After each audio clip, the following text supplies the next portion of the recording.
우리가 함께 볼 하나님의 말씀 시편 53편 1절부터 6절입니다. 시편 53편 1절부터 6절 말씀입니다.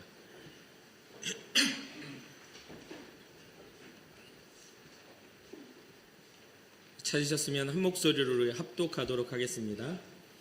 어리석은 자는 그의 마음에 이르기를 하나님이 없다 하도다. 그들은 부패하며 가증한 악을 행하며 선을 행하는 자가 없도다. 하나님이 하늘에서 인생을 굽어 살피사 지각에 있는 자와 하나님을 찾는 자가 있는가 보려 하신즉 각기 물러가 함께 더러운 자가 되고 선을 행하는 자 없으니 한 사람도 없도다. 죄악을 행하는 자들은 무지하냐. 그들이 떡 먹듯이 내 백성을 먹으면서 하나님을 부르지 아니하는도다. 그들이 두려움이 없는 곳에서 크게 두려워하였으니 너를 대항하여 진친 그들의 뼈를 하나님이 흩으심이라. 하나님이 그들을 버리셨으므로 내가 그들에게 수치를 당하게 하였도다. 시온에서 이스라엘을 구원하여 줄 자 누구인가? 하나님이 자기 백성의 포로된 것을 돌이키실 때에 야곱이 즐거워하며 이스라엘이 기뻐하리로다. 아멘. 오늘 우리가 함께 살펴볼 시편 53편은 마스길이라고 하는 교훈 시입니다. 이 시편을 통해서 우리가 어떠한 것을 발견해야 하느냐? 그것은 바로 어리석은 자가 되지 않는 그런 모습을 발견해야 합니다. 어리석게 되는 이유가 무엇인가? 라고 할 때에 오늘 본문은 그 대답이 먼저 나와 있습니다. 1절에 어리석은 자는 그의 마음에 이르기를 하나님이 없다 하도다. 어리석은 자들의 마음 안에는 하나님이 없습니다. 그래서 이 시편 53편은 두 단락으로 구분을 해놓았는데 1절부터 4절까지는 하나님을 부정하는 사람들이 가지고 있는 보편적인 마음을 다루고 있고 5절부터 6절까지는 하나님이 없다고 생각하는 무신론적인 어리석은 자들과 또한 자들의 어떤 결과와 하나님을 믿는 백성의 마지막을 대조해서 보여줍니다. 그래서 먼저 1절을 살펴보면 어리석은 자는 그의 마음에 이르기를 하나님이 없다 하도다. 그들은 부패하며 가증한 악을 행하며 선을 행하는 자가 없도다 라고 이야기합니다. 어리석은 자라는 이 어리석은 자의 마음에 대해서 다윗은 그 생각하는 생각에서 하나님이 없음을 발견합니다. 근데 이스라엘 백성을 보면 하나님이 없어서는 안 되는 백성이잖아요. 이스라엘의 그런 시작과 이스라엘의 역사를 보면 이스라엘을 또 하나님이 사랑하셔서 세워가신 그 과정 속에 이스라엘은 하나님이 없다고 말하면 안 되는 나라입니다. 하나님의 백성이기도 했고 하나님이 선택한 나라, 하나님의 제사장 나라, 하나님이 그 어떤 민족보다도 많은 능력과 기적을 행하셔서 자신이 이스라엘의 하나님이 되시려고 많은 놀라운 일들을 행하신 나라. 그런데 그러한 나라임에도 불구하고 이들은 지금 현재 겉모습에서는 종교성을 보일지는 모르지만 그 마음속에서는 하나님이 없다 하는 그런 생각을 가지고 그런 행동과 삶을 보여주고 있다는 것을 본문은 이야기합니다. 부패하기도 하고 또한 그 마음에 가증한 악을 행하는 그러한 모습들, 여기에는 하나님이 없기에 보여지는 모습이라고 다윗은 이야기하고 있어요. 여기서 어리석다라고 말하는 어리석다에 번역되어 있는 히브리어 단어는 나발이라는 단어입니다. 이 말의 의미는 상식이 없다, 인식을 하지 못한다, 불경건하다, 신앙심이 없다, 사악하다라는 뜻으로 사용되는 단어입니다. 그렇기에 이 나발이라는 단어에 나타난 어리석음은 하나님 앞에서의 그 법을 모르는, 하나님이 정해놓은 정의를 모르는 그런 모습 속에서 나타나는 상식 없는 행동. 지금 현재 이스라엘 백성이 가져야 할 상식은 하나님의 말씀의 상식을 가지고 있어야 되는데 하나님의 말씀이 전혀 없는, 그리고 하나님이 어떻게 일하시는지 인식하지도 못하는, 하나님에 대해서 불경건한, 하나님에 대한 신앙이 없는 그러한 모습 속에서 부패하고 가증한 악을 행하는 사악한 그런 열매를 맺는 것을 이야기하려고 이 나발이라는 단어를 썼다라는 것이죠. 마음에 하나님을 의지하지 않는 사람들이 모여서 집단을 이뤘습니다. 그리고 그 부패와 가증을 행하는 행위를 통해 불신앙의 열매를 맺습니다. 오늘날 우리 교회 안에서도 그러한 일들이 종종 일어납니다. 그래서 우리의 마음을 상하게도 하고 우리의 마음으로 하여금 하나님을 향한 신뢰와 힘을 잃어버리게 만들려는 많은 시도들이 있습니다. 그래서 이 불신앙이 집단을 이루게 되면 한 사람의 잘못된 그러한 생각이나 잘못된 신앙이 동의를 얻게 됩니다. 그러니까 이게 집단을 이루면요, 잘못돼도 서로 동의합니다. 괜찮아 라고 이야기하겠죠. 그 정도야 뭐 더한 사람도 있는데, 항상 그런 비교를 합니다. 여러분 어떤 비교인 줄 아십니까? 제가 우리 큰아이가 전주에서 사역을 할 때 학교를 가야 되는데 매번 늦게 들어갔다고 전화가 오는 거예요. 그런데 분명히 일찍 집에서 나갔거든요. 엄청 일찍 나갔는데 선생님한테 항상 아이가 지각을 한다고 그런 이야기를 들었습니다. 그래서 물었죠. 왜 그렇게 선생님한테 지각한다는 소리를 듣느냐? 왜 그렇게 일찍 나갔는데 왜 그렇게 늦었어? 라고 하니까 가다가 가게에서 장난감도 들춰봤다가 가다가 꽃이 펴 있으면 그 꽃을 보면서 꺾어도 보고 그 꽃을 보면서 좋다 하고 날아다니는 나비 뭐 벌 이런 걸 관찰을 하다가 그냥 느긋하게 별로 멀진한 그 길을 막 가는 겁니다. 그래서 빨리 나갔으면 빨리 가야지 왜 이렇게 늦게 갔어 라고 하니까 그 아이가 한 말이 내 뒤로 3명이 더 왔는데 뭐 이렇게 이야기를 합니다. 그러니까 제가 한 말 했어요. 네 앞으로 몇 명이 들어갔는데. 그러니까 이게 누군가의 동의 또 자기 합리화를 하기 시작하면 그게 잘못된 건지 그것이 옳은 건지 그른 건지를 자기 합리화 속에서 판단하는 게 사람입니다. 그렇잖아요.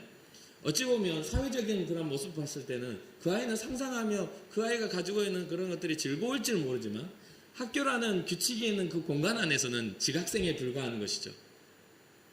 우리가 우리의 인생에 있어서 주어진 자유가 우리를 즐겁게 할지는 모르지만 하나님이 정해놓으신 하나님의 정의 앞에서는 죄인일 수 있다는 거죠. 그래서 하나님이 없는 사람의 걸음에는 굉장히 위태로움이 있을 수밖에 없습니다. 하나님이 없기 때문에 그 마음이 없기 때문에 그 양심에 정말 선한 것들이 존재하지 못할 때가 많습니다. 에레미야 4장 22절을 보니까 이스라엘 백성을 빗대어 이스라엘 백성에게 에레미야가 하나님의 말씀을 전하는 내용이 나옵니다. 내 백성은, 하나님의 백성은 나를 알지 못하는 어리석은 자요 지각이 없는 미련한 자식이라. 악을 행하기에는 지각이 있으나 선을 행하기에는 무지하도다. 여러분 우리가 악한 일에는 굉장히 밝은 사람들, 거짓말하기에는 어떻게 머리가 그렇게 잘 돌아가는지. 그래서 또 우리 또 죄송합니다. 저는 삶의 다양성이 별로 없어가지고 우리 집안에서 대부분 그걸 찾아요. 그러다 보니까 우리 애들을 밖에 말을 못하는데 우리 애들이 같이 예배 지금 안 드리고 있어서 괜찮아요. 그런데 무서운 게 뭐냐면 이게 가르쳐주지 않아도 거짓말을 잘해요. 되게 웃겨요. 그러니까 우리 막내가 그때는 우리 첫째는 자기가 두드려 맞더라도 정직하게 말하고 맞거든요. 근데 성향이 다 달라가지고 우리 막내 아들은 어떻게 해서든 거짓말을 해서 그 모면을 하려고 하는 그런 경향이 있어요. 그래서 언제부터 그걸 알았냐면 아주 꼬맹이 때부터 이제 말을 하기 시작하는데 거짓말을 하는 거예요. 와 진짜 깜짝 놀랐어요. 아니 말도 못하는 게 자기가 안 했다고 핑계를 대려고 손짓 발짓 하면서 뭐라고 막 하더라고요. 어른이 봤을 때는 얼마나 웃겨요. 다 보고 있었는데 막 핑계를 대고 막 그러는 거예요. 그런 것들을 보면서 이게 어떻게 나쁜 일에는 머리를 엄청 잘 쓰는 거죠. 사람이 뭔가 자기 핑계를 대고 자기의 어떤 명분과 명예를 지키기 위해서는 별의별 거짓말을 갖다가 붙여서도 그게 나쁘다고 생각을 안 합니다. 그런데 선한 일을 하라고 하면 정말 어려워해요. 특히나 부부지간에 서로 쳐다보면 눈을 보면서 사랑하라고 말을 하면 절대로 안 하려고 하는 사람들이 꽤 많아요. 참 이러면서 선한 일에는 되게 무지해지고 악한 일에는 되게 지각이 있다는 거예요. 지혜로워진다는 거예요. 지금 이스라엘 백성에게 지금 에레미야가 하는 말입니다. 악을 행하기에는 지각이 있으나 선을 행하기에는 무지하도다. 하나님의 말씀을 아는 일에는 굉장히 무지해져 있다는 거죠. 그러면서 예레미야서 5장 4절 보니까 내가 말하기를 이 무리는 비천하고 어리석은 것뿐이라 여호와의 길 자기 하나님의 법을 알지 못한다라고. 하나님이 이스라엘 백성을 사랑하셔서 그렇게 세상 가운데 우뚝 선 복을 받은 나라로 만들었는데도 그 복이 하나님으로부터 비롯됐다고 여기지 않고 자꾸만 까먹는다는 거예요. 자꾸만 자기네들의 길을 걷고 여호와의 길을 잊어버린다는 거예요. 자꾸만 자기의 법을 세우고 하나님의 법을 폐한다는 거죠. 예수님께서 바리새인들에게 하신 말씀을 또 살펴볼 필요가 있습니다. 누가복음 11장 40절 41절 어리석은 자들아 겉을 만드신 이가 속도 만들지 아니하셨느냐? 그러나 그 안에 있는 것을 구제하라. 그리하면 모든 것이 너희에게 깨끗하리라. 우리의 겉을 만드신 이가 우리의 안도 만드셨다는 거예요. 그러면 아시지 않겠어요? 우리가 어떻게 해봤자 주님이 보셨을 때는 다 뻔히 보이는 거 아니에요? 아니 사람이 제가 낳은 어린 아이를 봐도 그 아이의 행동 일거수일투족이 뻔한데 우리의 모든 것들을 창조하시고 만드시고 모든 것들 다 쓰시는 하나님이 모르시겠냐 이 말이에요.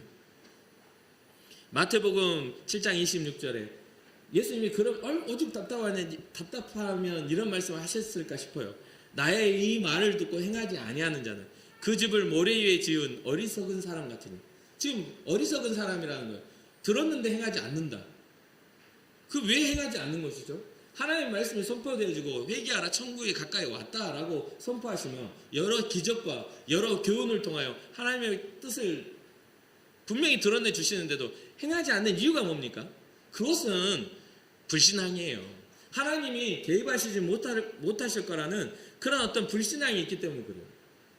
하나님이 개입하시고 심판하신다라고 진짜 믿을 수 있는 그런 신앙이 있다면 절대로 마음대로 못해요.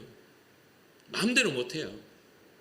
하다못해 동조하지 않는 사람 한 명만 쓰면 나쁜 짓을 못해요.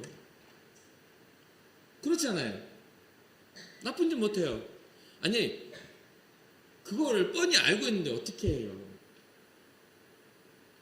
신앙을 증명하는 것은 삶에서 나타나는 열매입니다. 마음으로 품은 것들이 선한 열매를 맺을 수 있도록 우리는 살아가야 돼요. 그래서 오늘 본문에 뭐라고 합니까? 선을 행하는 자가 없다. 1절에 그런 말을 해요. 그들은 부패하며 가증한 악을 행하며 선을 행하지 않는다고요. 선을 행하는 자가 없다. 그러면 2절에 하나님이 어떠한 모습 속에서 살펴보시냐 다윗은 이렇게 고백합니다. 하나님이 하늘에서 인생을 굽어 살피사 지각에 있는 자와 하나님을 찾는 자가 있는가 보려 하셨다고요. 지각에 있는 자와 하나님을 찾는 자가 있는 거예요. 끊임없이 우리는 하나님 앞에서 우리의 삶을 조명하지 않으면 우리는 신앙자라고 하기가 어려워져요. 하나님 앞에서 조명되지 않는 결정들은 주님이 주신 게 아니에요. 하나님 앞에서 응답받지 못한 것들은요, 아무리 선하게 그것이 진행된다 할지라도 그것은 하나님의 뜻과는 상관없어요. 상관이 없어요. 우리가 인천 등곡교회가 부흥을 하고 막 이렇게 막 마음이 막 좋아져가지고 우리끼리 막 좋아져가지고 우리가 이제 많이 부흥하고 자리도 없으니 우리가 교회를 건축합시다. 그거 좋은 일이죠. 근데 하나님의 뜻이 아니면 그것도 저는 아니라고 봐요. 하나님의 뜻이 닿은 것이 하나님의 일인 것이지 우리의 모임이 우리의 회가 결정한 것이 하나님의 뜻이라고 착각하면 안 돼요. 한결같이 한꺼번에 타락하게 되고 말아요. 누가 한 사람의 잘못이 아니라 이 잘못된 판단과 잘못된 기도하지 않는 그런 우리 교회가 된다면 우리는 한결같이 타락하고 말아요. 이것에 대해서 우리는 날마다 어떻게 해야 돼요? 경계해야 돼요. 하나님이 우리를 하늘로부터 굽어 살피신다. 우리의 지각이 하나님을 찾기 위하여 우리의 지각을 사용하고 있다라는 그런 믿음이 우리 가운데 있어야 되고 그런 행위가 우리 가운데 있어야 돼요. 그런 부분들에서 우리는 날마다 뭔가 하나님 앞에 발견돼야 되는 사람이겠죠. 우리가 날마다 뭔가를 찾아야 돼요. 주님 앞에 그 비밀한 것들을 찾아야 돼요. 이 뭔가라는 것은 굉장히 다양합니다. 어떤 사람을 하나님이 집중하여 찾고 계시는 겁니까? 지각이 있어 하나님을 찾는 자를 주님이 찾고 계십니다. 여러분들은 여러분 삶 속에서 주님을 찾고 계십니까? 여러분들의 지혜와 지각을 그렇게 사용하고 계십니까? 히브리어상으로 원어상으로는 지각이 있는 자와 하나님을 찾는 자 사이, 오늘 2절의 본문에서 이 사이에 접속사가 없습니다. 지각이 있는 자와 하나님을 찾는 자가 있는가? 이게 지각이 있는 자와라는 그런 한글로 해석이 되어 있지만 이게 접속사가 없어요. 그 말은 뭐냐면 지각이 있어서 하나님을 찾는 자라는 뜻이에요. 지각이 있는 자 따로, 하나님을 찾는 자 따로가 아니라 지각이 있어서 하나님을 찾는 자가 있는가 본다라는 그 뜻으로 우리는 봐야 됩니다. 지각이라는 단어는 우리가 사전적으로 보면 알아서 깨달았다라는 뜻과 사물의 이치나 도리를 분별하는 능력입니다. 그 말은 뭐냐면 하나님의 뜻과 섭리를 분별하는 능력을 가지고 하나님의 뜻이 무엇인지를 알려고 하나님을 찾는 자, 하나님의 뜻이 무엇인지를 알려고 하나님을 찾는 자, 이런 사람들은 어떤 사람입니까? 기도하는 사람입니다. 하나님의 뜻을 묻는 사람들이에요. 내 뜻을 관철시키는 사람이 아니라 하나님의 뜻을 묻는 사람이 하나님이 지각을 사용하여 하나님을 찾는 사람이라는 거예요. 그러니까 여러분, 신앙이라는 것은 내 뜻의 관철이 아니라 하나님의 뜻이 이루어지는 것을 우리가 증언하는, 하나님의 섭리와 뜻이 이루어지는 것들을 바라보는, 하나님이 살아계시다는 것들을 확증하는 그런 과정임을 믿으시기 바랍니다. 하나님은 통찰력이나 분별력을 가지고 하나님을 찾는 자를 찾고 계신다. 우리도 주님을 찾고 주님도 우리를 찾고, 그러면 서로가 딱 마주볼 때 어떤 일이 일어나겠어요? 하나님이, 우리가 주님을 찾고 있을 때 주님이 나와 눈이 딱 마주치면, 하나님의 뜻과 내 뜻이 딱 맞아떨어지면 어떤 일이 일어나겠냐 이 말이에요. 그런데 이 다윗은 3절에 각기 물러가 함께 더러운 자가 되고, 이게 집단적인 죄 아닙니까? 함께 더러운 자가 되고, 선을 행하는 자 없으니 한 사람도 없거든. 함께 더러운 자 되어버리면 함께 뭔가를 하나님을 위한 꿈을 꾸지 못하고 함께 그렇게 되어버리면 같이 망하자는 거예요. 같이 망하자. 각기 물러갔다 하면 하나님의 뜻에서 떠나 바른 길을 버렸음을 의미합니다. 이 전반의 문맥상의 상황을 보면 하나님으로부터 멀리 떨어져 나간 그런 상태를 의미해요. 선한 행실을 향해 나아가지 않고 오히려 점점 물러나 퇴보하는 모습들. 더러운 자가 되었다는 것은 부패하고 상한 상태를 말합니다. 여기는 마음의 죄악으로 오염되어 버림으로 선을 행하지 못한 상태를 의미해요. 부패하고 상해서 그 악취가 나고, 근데 혼자서 그런 게 아니라 모두가 그렇게 된 하나의 집단, 함께 되어진 것. 이러한 죄로 부패해버린 사람들 중에 분별력 있게 찾고자 하는 그 한 사람, 주님은 보고 계시다는 거죠. 근데 여러분 한번 잘 생각해 보세요. 아담이 범죄한 이후에 에덴에서 쫓겨나온 사람들 가운데 선한 사람이 많았을까요? 악한 사람이 많았을까요? 하나님의 뜻에 부합된 사람이 많았을까요? 하나님의 뜻에서 멀어진 사람들이 많았을까요? 당연하게 수많은 악 속에 믿음의 계보가 이어져 왔어요. 수많은 사람들의 그런 악한 이기적인 문명 속에 그 하나님의 뜻을 전하고자 하는 사람들의 믿음, 정직한 길을 걷고자 하는 사람들의 그런 걸음이 오늘날까지 우리에게 이어져 왔다는 거예요. 여러분은 어떻습니까? 선한 가치를 가지고 여러분의 삶에 선한 걸음을 걷고 계십니까? 시편 94편 7절과 8절에 어리석은 자들에 대해 말해주기를, 말하기를 여호와가 보지 못하며 야곱의 하나님이 알아차리지 못하리라 하나이다. 백성 중에 어리석은 자들아 너희는 생각하라. 무지한 자들아 너희가 언제나 지혜로울까? 우리가 생각하는 게 하나님 없이 지혜로울 수 있을까요? 한번 생각해 보라는 거예요. 이 어리석은 사람들은 여호와가 보지 못하며 야곱의 하나님이 알아차리지 못할 거야. 우리의 생각이나 이런 것들을 주님은 다 알지 못할 거야. 우리의 하나님을 기쁘시게 하지 못할 마음들, 삶들, 내 삶에, 내 중심에 가지고 있는 그런 생각들 주님은 몰라. 교회를 벗어나 믿는 사람의 회에서 떠나가 믿지 않는 부류에 가가지고 믿지 않는 자처럼 행동하고 있을 때 우리 주님은 여기까지는 보지 않으실 거야. 나의 입장을 위하여 말을 받고 거짓을 말하고 있을 때, 누군가를 흠을 잡고 누군가를 음해하기 위하여 그 이야기들을 변경하고 있을 때 주님은 알아차리지 못할 거야. 야곱의 하나님은 알아차리지 못하리라. 이런 생각들을 가지고 사람은 산다는 것이죠. 사랑하는 성도 여러분, 하나님이 보지 못하면 하나님이 알아차리지 못하실까요? 하나님의 실존에 대한 불신앙을 가진 자들만이 그 중심에 이러한 생각을 갖고 살아갑니다. 그러니 그들의 어리석음은 하나님의 실존하심을 깨닫지 않는다면 회복할 수 없는 어리석음이라는 거예요. 하나님이 실존하심을 깨달아야만 이 어리석음이 해결이 되는 거예요. 다윗은 연결해서 죄악과 무지를 연결해 갑니다. 4절이에요. 죄악을 행하는 자들은 무지하냐. 하나님에 대한 무지가 죄악과 연결지어집니다. 반대로 말하면 하나님을 안다면 죄로부터 자유로워진다는 뜻이죠. 여러분도 저도 분명히 하나님을 알고 있습니다. 말씀대로 살아가려고 노력하지만 죄를 짓게 되는 게 사람이에요. 그러니까 여기서 말하는 것은 우리의 연약함으로 일어나는 죄가 아닙니다. 아무리 우리가 주님의 은혜를 받았어도 우리는 죄의 가능성 속에 살아가요. 그런데요, 우리의 삶의 방향과 경향이 애초에 하나님이 없는 것처럼 죄 가운데 거하는 것을 의미한단 말이에요. 이런 것들을 해결하시려고 주님은 구약시대 때 대제사장을 세우시고 속죄의 제사를 통해서 우리의 죄를 용서하셨습니다. 그런데 어떤 일이 일어나요? 반복적인 일들이 일어납니다. 또 죄를 짓게 되고 또 하나님과 멀어지게 되고 또 하나님의 뜻에서 멀어지게 되는 게 우리의 욕망이고 우리의 생각이고 사상입니다. 그러니까 이것을 해결하지 못하는 우리의 연약함을 해결하시려고 그 아들 예수 그리스도를 우리에게 보내주셔서 우리로 하여금 죄로부터 해방되는 은혜를 주셨습니다. 그런데 죄로부터 벗어난 삶을 죄로부터 해방되었다는 것을 사람은 묘하게 또 그것을 주님의 용서를 이용합니다.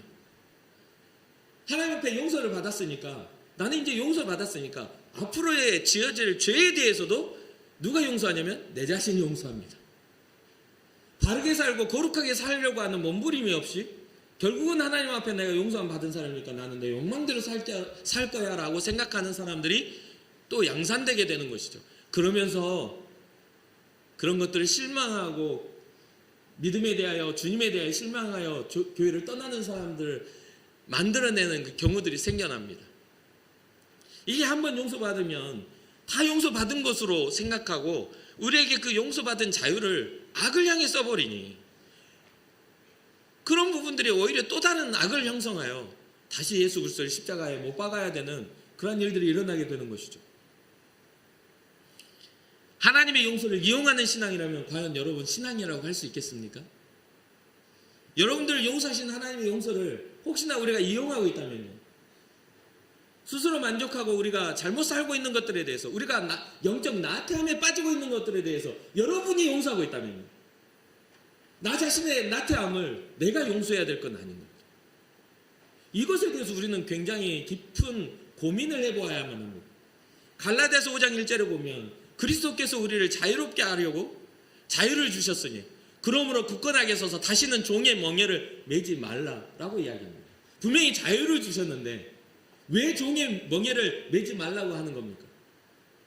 그리스도께서 우리를 자유롭게 하려고 십자가를 통해 우리에게 죄로부터 자유함을 주셨는데 다시 종의 멍에를 매지 마. 왜요?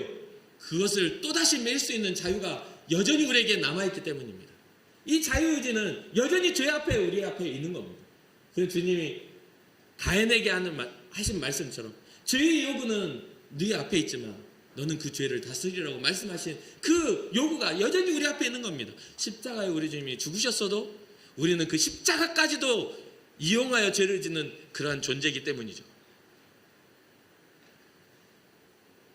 과거 몇 년 전부터 한국 기독교 리더들이 무너지고 또 한국 어떤 선한 일을 했던 단체들이 무너지는 사건들이 일어났습니다. 청년사역을 열심히 하고 있는데 아주 다음 세대 청년사역을 열심히 했던 단체가 굉장히 전통적이고 큰 단체가 그 리더의 그런 어떤 무너짐에 의해서 완전히 와해가 되고 파괴가 됐습니다.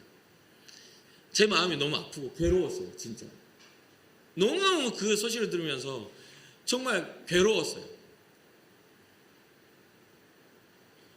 그리고 그 사건들을 이쪽 저쪽에서 기사들이 많이 나오고 이 사람이 비난하고 저 사람이 비난하고 뭐 그럴 줄 알았다는 등 뭐 이런 어떤 그런 것들을 막 비난하는 일들이 막 일어났습니다. 여전히 사회는 기독교를 계속 비난하고 있는 거 여러분 잘 아실 거예요. 지금까지도 이어져 오고 있는 겁니다.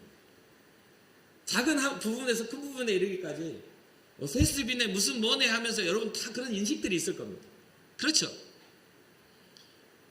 그래서 각자의 생각들을 다 가지고 있을 거예요.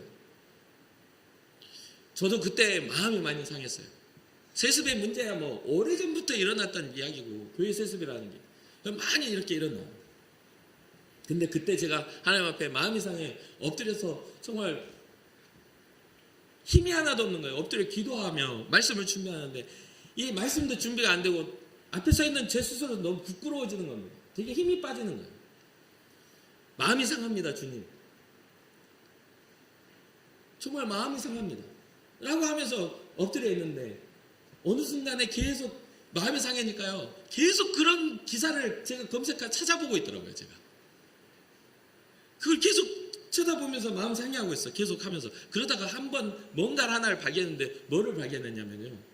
이 기사를 쓰는 사람들이 기독교에 호의로운 사람들이 아니더라는 거죠. 분명히 문제는요.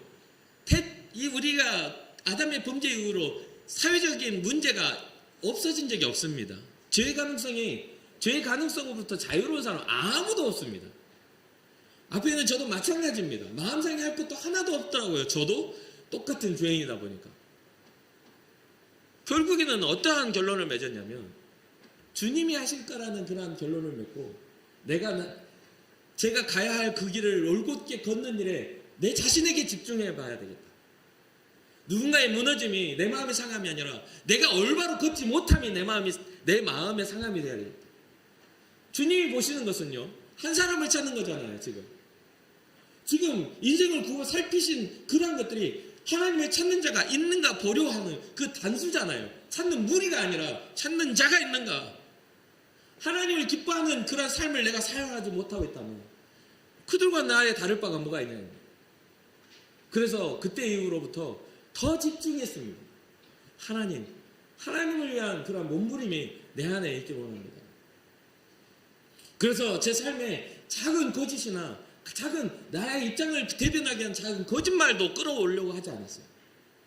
있는 그대로 받아들이고 인정하는 게 왜 그렇게 힘든지 몰라요. 정말 힘듭니다. 그런데 인정할 때에 하나님이 오히려 저를 기뻐 받으신다라는 확증과 확신을 갖게 되었습니다.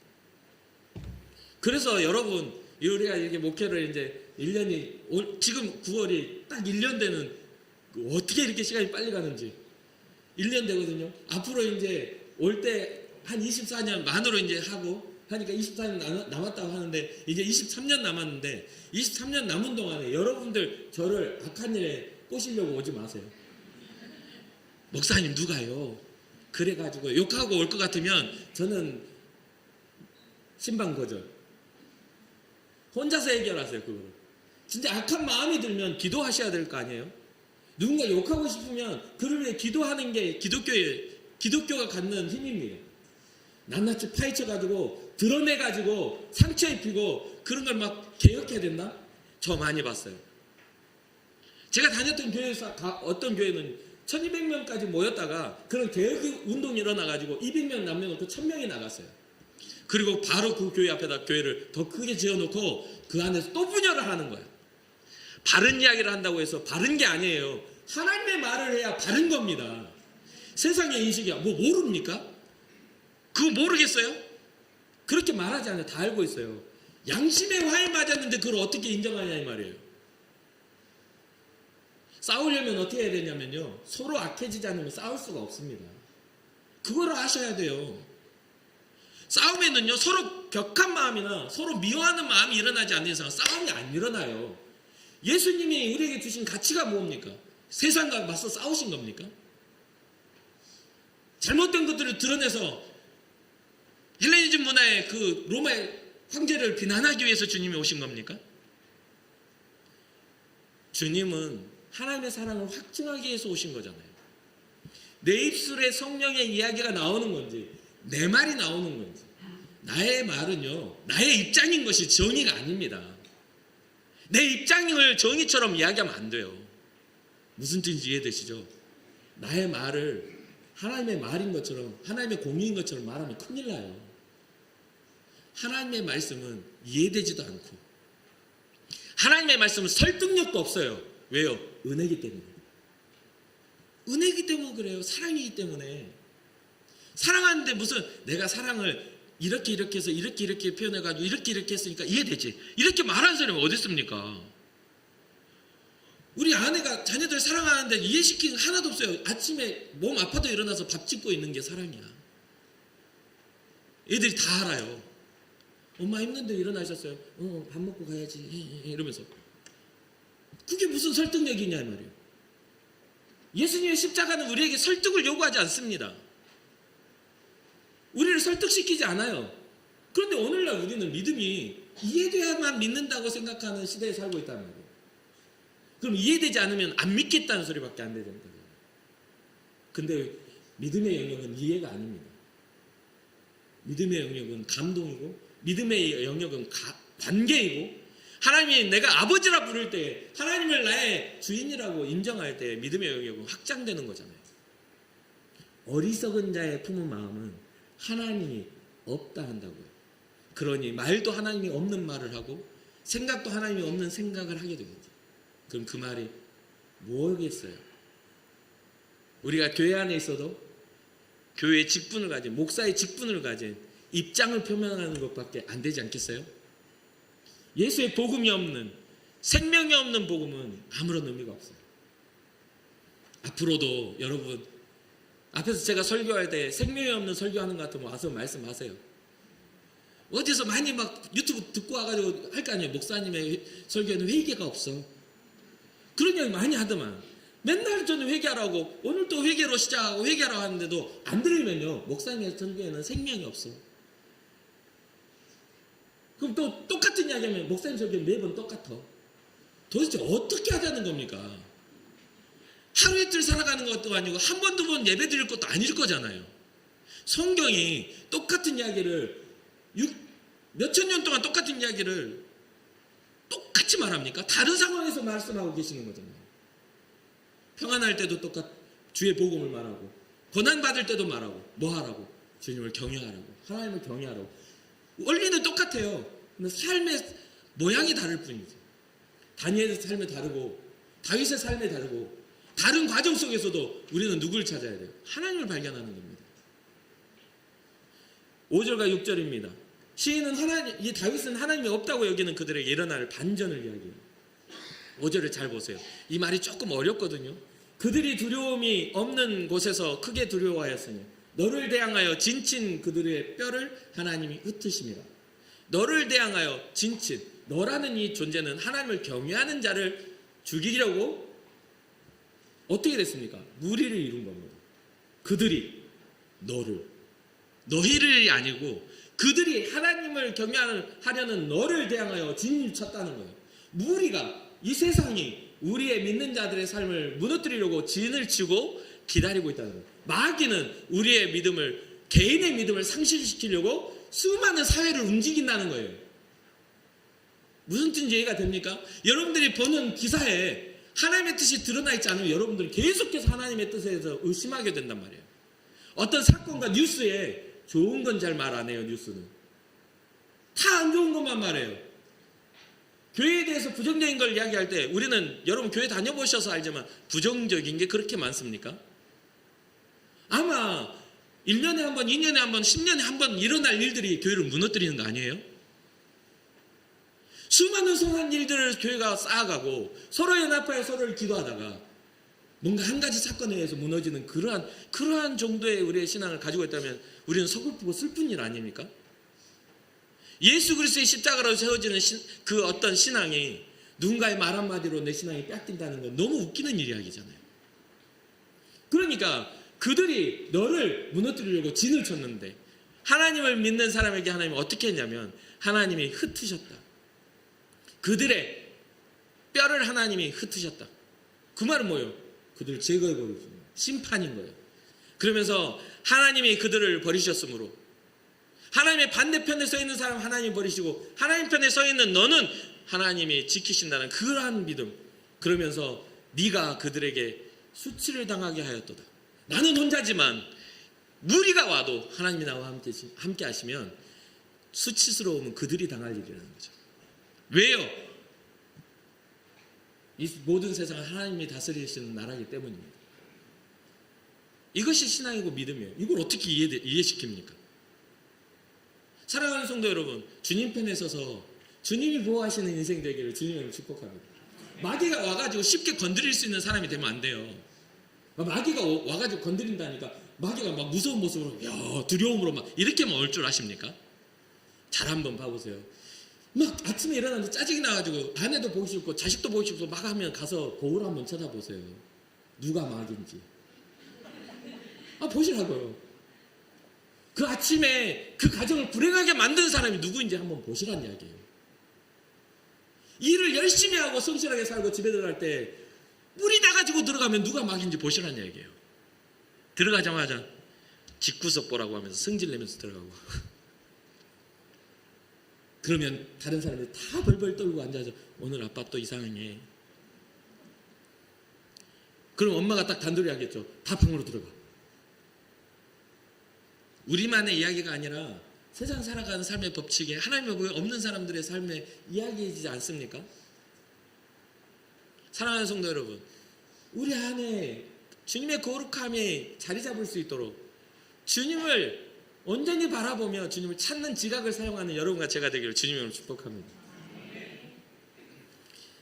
시편 49편을 보면 어리석은 자들과 그들의 말을 기뻐하는 사람들의 종말에 대해서 이야기합니다. 물론 여기에 기록되어 있는 것들이 전반적인 일반화는 아닌 것 같아요. 상황과 삶이 다양하기 때문에. 그러나 여기서 말하고자 하는 것은 사람의 추구가 여기에 담겨 있어요. 사람의 추구가. 사람이 변질되고 사람이 일만하게 뿌리로서 변질되는 것들이 이 추구가 담겨 있어요. 시편 49편 6절입니다. 자기의 재물을 의지하고 부유함을 자랑하는 자는 9절 그가 영원히 살아서 죽음을 보지 않을 것인가? 10절 그러나 그는 지혜 있는 자도 죽고 어리석고 무지한 자도 함께 망하며 그들의 재물은 남에게 남겨두고 떠나는 것을 보게 되리로다. 사람의 추구잖아요. 그리고 12절 사람은 존귀하나 장구하지 못하며 멸망하는 짐승 같도다. 13절 이것이 바로 어리석은 자들의 길이며 그들의 말을 기뻐하는 자들의 종말이로다. 무엇입니까? 제가 분명히 말씀드렸어요. 이거는 일반화가 아니에요. 그러나 모든 사람이 겪는 삶의 결입니다. 방향성이에요.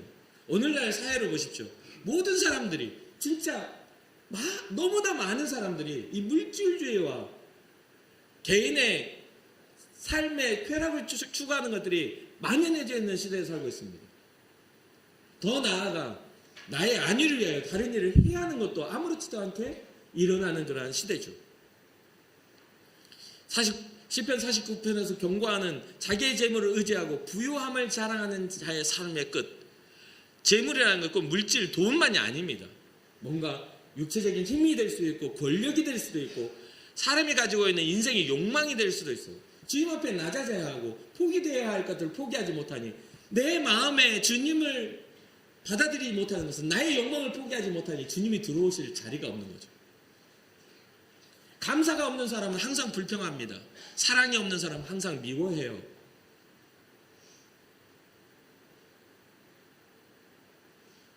관계적인 연합이 없는 사람은 언제나 외롭겠죠. 우리 안에 행복이 없는 사람은 어떻습니까? 불행합니다. 우리 안에 선한 동력이 없는 사람은요, 항상 그 사람이 있는 곳에는 분란이 일어나요. 선한 동력이 없으면 항상 그 사람이 자리한 곳에서는 분열이 일어나고 분란이 일어나요.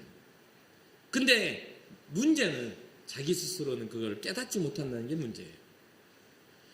어떨 때 그게 발견이 되고 분별이 되냐? 하나님의 법이 내 마음속에 들어와 하나님의 정의가 자리 잡을 때야 분별이 됩니다. 사랑하는 성도 여러분, 어리석은 자의 오늘 밤에 내 영혼을 도로 찾으리니 하며 부자에게 했던 하나님의 그 음성을 우리가 들어야 됩니다. 오늘 밤에 네 영혼을 도로 내가 찾아가겠다. 언제 우리에게 삶의 기회가 사라질지 모르게 우리는 계속해서 하나님을 찾는 자들이 돼야 해요. 마지막 6절 하나님의 백성 이스라엘 회복이 하나님께 있음을 이 다윗은 이야기합니다. 시온에서 이스라엘을 구원하여 줄 자 누구인가? 다 같이 한결같이 악으로 치달아 하나님을 거절하고 나아가는 사람들, 그 사람들일지라도 구원할 자는 하나님이시다. 하나님이 자기 백성의 포로된 것을 돌이키실 때 야곱이 즐거워하며 이스라엘이 기뻐하리로다. 하나님의 언약과 하나님의 약속이 계속해서 선하게 이루어져 가고 선하게 여전히 존재하고 있다는 것을 다윗은 선포합니다. 한결같이 악으로 치닫고 하나님을 경외하지 않아도 주님은 다시 그것을 회복하실 때를 날마다 계획하고 계시는 분이다. 결국 해답은 하나님께 있는 거죠. 결국 그것이 이어져 아브라함과 다윗의 자손 예수 그리스도라는 구원의 이름이 우리 가운데 오게 된 것이죠. 주님은 여전히 포기하지 아니하시고 어리석은 자들의 마음이 돌이켜 하나님을 바라보기를 원하고 계시다는 겁니다. 사랑하는 성도 여러분, 하나님이 찾으시는 그 사람이 우리가 되기를 원합니다. 선을 행하는 자가 되고 또한 하나님이 기뻐하시는 열매를 맺는 자가 되기를 힘쓰시길 바랍니다. 그러려면 어떻게 해야 돼요? 지각을 쓰세요. 마음을 쓰시라는 이야기예요. 악한 일에 자꾸 머리 돌리지 말고 선한 일, 하나님의 뜻을 발견하는 일에 여러분들의 삶을, 여러분들의 생각을 쓰셔야 돼요. 여러분들의 영을 쓰셔야 돼요. 선한 일을 밝은 사람. 이러한 우리의 어떤 믿음의 작정이 잠깐 있다가 사라질 만한 것이 아니라 주님 오시는 그날까지 우리가 이 믿음을 붙잡고 끝까지 걸어갈 수 있는 그러한 은혜가 있기를 주님의 이름으로 축복합니다. 겉으로만 보여지는 신앙자가 아니라 삶에서 실천되는 신앙자가 되기를 힘써야 되겠습니다. 겉만 번들으라고 겉만 그럴싸한 그런 신앙이 아니에요. 삶에서 소소하게라도 한결같이 주님의 영광을 위해 살아가는 그런 모습들을, 그런 삶의 변화를 이루어가는 그런 여러분과 제가 되기를 바라봅니다.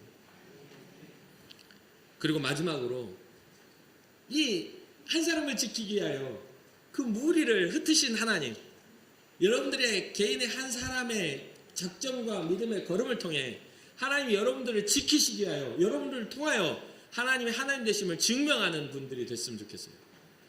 제가 주님 끝까지 믿음의 길을 걸었더니 주님이 나와 함께 하셨군요라고 그런 믿음의 그런 증명이 되는, 그래서 사람들에게 믿음의 반전을 이루어줄 수 있는 그런 사람, 그런 믿음의 사람 여러분과 제가 되기를 주님의 이름으로 축복합니다. 잠시 기도하겠습니다. 살아계신 하나님, 오늘도 우리는 주님의 뜻을 구하며 하나님 기뻐하시는 것이 무엇인지를 고민하는 그러한 삶을 살아갑니다. 주여, 우리에게 주어진 삶의 가능성과 우리에게 주어진 정말 은혜의 가능성 속에 우리가 주님 삶의 가능성을 먼저 보기 이전에 주님이 우리에게 주신 은혜의 가능성에 더욱 집중하여 하늘의 비밀한 보화를 발견할 수 있는 믿음의 사람들이 되게 하여 주옵소서. 그래서 하늘로부터 주님을 찾는 자가 어디 있는가 주께서 살펴보실 때 우리가 주님 앞에 발견되게 하시고 하나님의 영광을 위해 우리의 삶을 들어서 쓰시는 그런 믿음의 일꾼들이 이 시대 가운데 우리가 되게 하여 주옵소서.